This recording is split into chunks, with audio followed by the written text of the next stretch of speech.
Selamat pagi dan salam sejahtera untuk kita semua. Selamat pagi untuk seluruh siswa kami di kelas 11.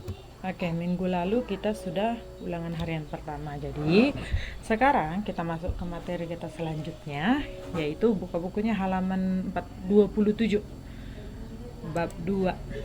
Ini dia. Menelaah ketentuan konstitusional kehidupan berbangsa dan bernegara. Menelaah ketentuan konstitusional kehidupan berbangsa dan bernegara. Oke, di kelas 10 kita sudah mempelajari apa itu bangsa, apa itu negara, ya kan? Syarat berdirinya sebuah negara itu ada 4. Yang pertama, adanya sebuah wilayah. Yang kedua, adanya masyarakat. Yang ketiga, adanya pemerintah yang berdaulat. Yang keempat, adanya pengakuan dari negara lain. Oke, ini dia. Ya. Yang A, menjelajah wilayah negara kesatuan Republik Indonesia. Apa saja yang menjadi wilayah negara kesatuan Republik Indonesia? Ya, yang menjadi wilayah NKRI itu adalah semua yang termasuk ke dalam batas-batas NKRI. Ini dia. Nih ya. Nih. Ini merupakan gambar daripada peta negara Republik Indonesia. Ini dia. Yang mana saja Ibu yang menjadi wilayah NKRI? Ini dia semuanya. Yang hijau nih. Yang putih-putih ini dia enggak. Ini bukan wilayah NKRI. Sudah? Iya. Semua yang berada di garis-garis batas wilayah ini itu merupakan wilayah negara kesatuan Republik Indonesia. Oke, kita bahas dulu ini. Berdasarkan deklarasi Juanda menyatakan bahwa Indonesia menganut prinsip-prinsip negara kepulauan yang pada saat itu mendapat pertentangan besar dari beberapa negara. Sehingga laut-laut antar pulau pun merupakan wilayah Republik Indonesia dan bukan kawasan bebas, ya kan? Namun setelah lambat laun akhirnya isi deklarasi Juanda itu disetujui oleh Konvensi Hukum Laut PBB pada tahun 1982. Makanya negara Indonesia itu terkenal dengan kata negara kepulauan. Sudah? Oke, selanjutnya. Pembagian wilayah Indonesia menurut konsep hukum laut PBB itu terbagi menjadi beberapa zona. Yang pertama, zona laut teritorial. Apa itu zona laut teritorial? Zona laut teritorial itu batas laut teritorial atau yang berdasarkan garis skayal itu berjarak 12 mil laut. 12 mil laut dari garis dasar ke arah laut lepas. Contoh ini kan ada ini misalnya daratan kan, daratan. Jadi dihitung dari garis lepasnya ini dari ke laut sampai ke sana, sampai ke menjorok ke arah laut itu sejauh 12 mil. Sudah. Namun, Bu, bagaimana jika ada dua negara yang letaknya berdekatan, di mana batas laut mereka itu kurang dari 24 mil ya. Jadi itu kalau ada kasus seperti itu terjadi, ini dia. Negara yang menguasai ini kan, maka garis teritorial ditarik sama jauh dari garis masing-masing negara tersebut. Contoh misalnya jarak lautnya itu hanya 20 mil, ya udah dari Indonesia 10 mil, dari negara tetangganya itu 10 mil gitu ya.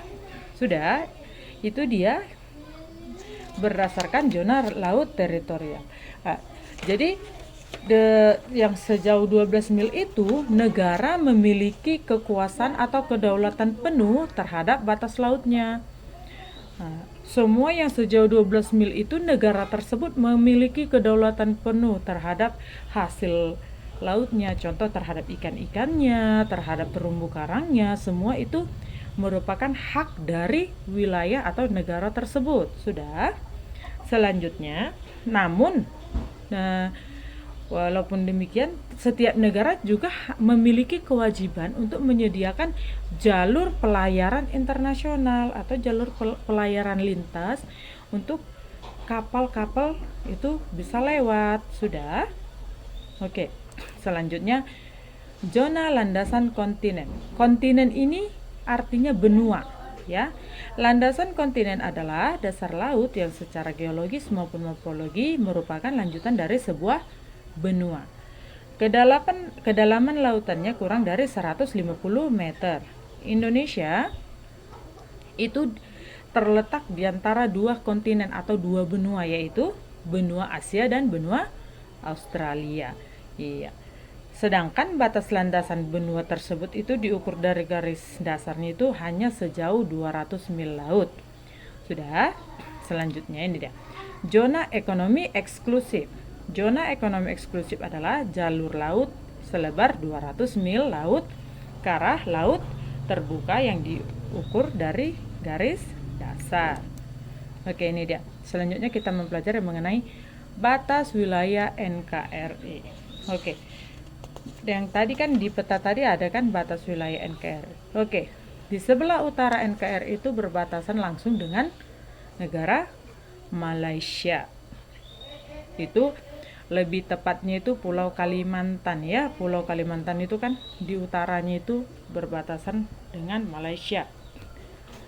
Yang kedua, sebelah barat berbatasan dengan Samudra Hindia. Sedangkan sebelah timurnya itu langsung Papua Nugini atau Samudra Pasifik.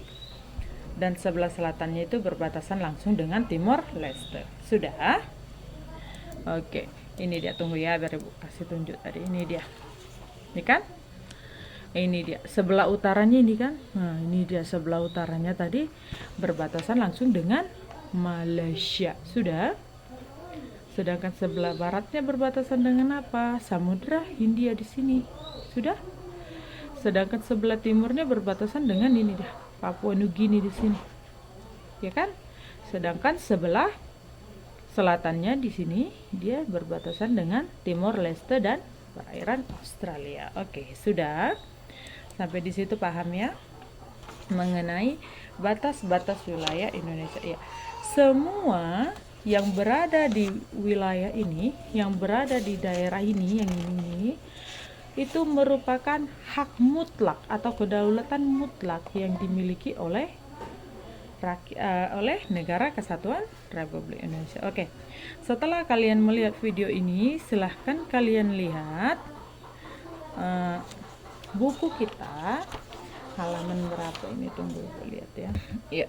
Buku kita halaman 30, kelompok 2 titik secara mandiri, dan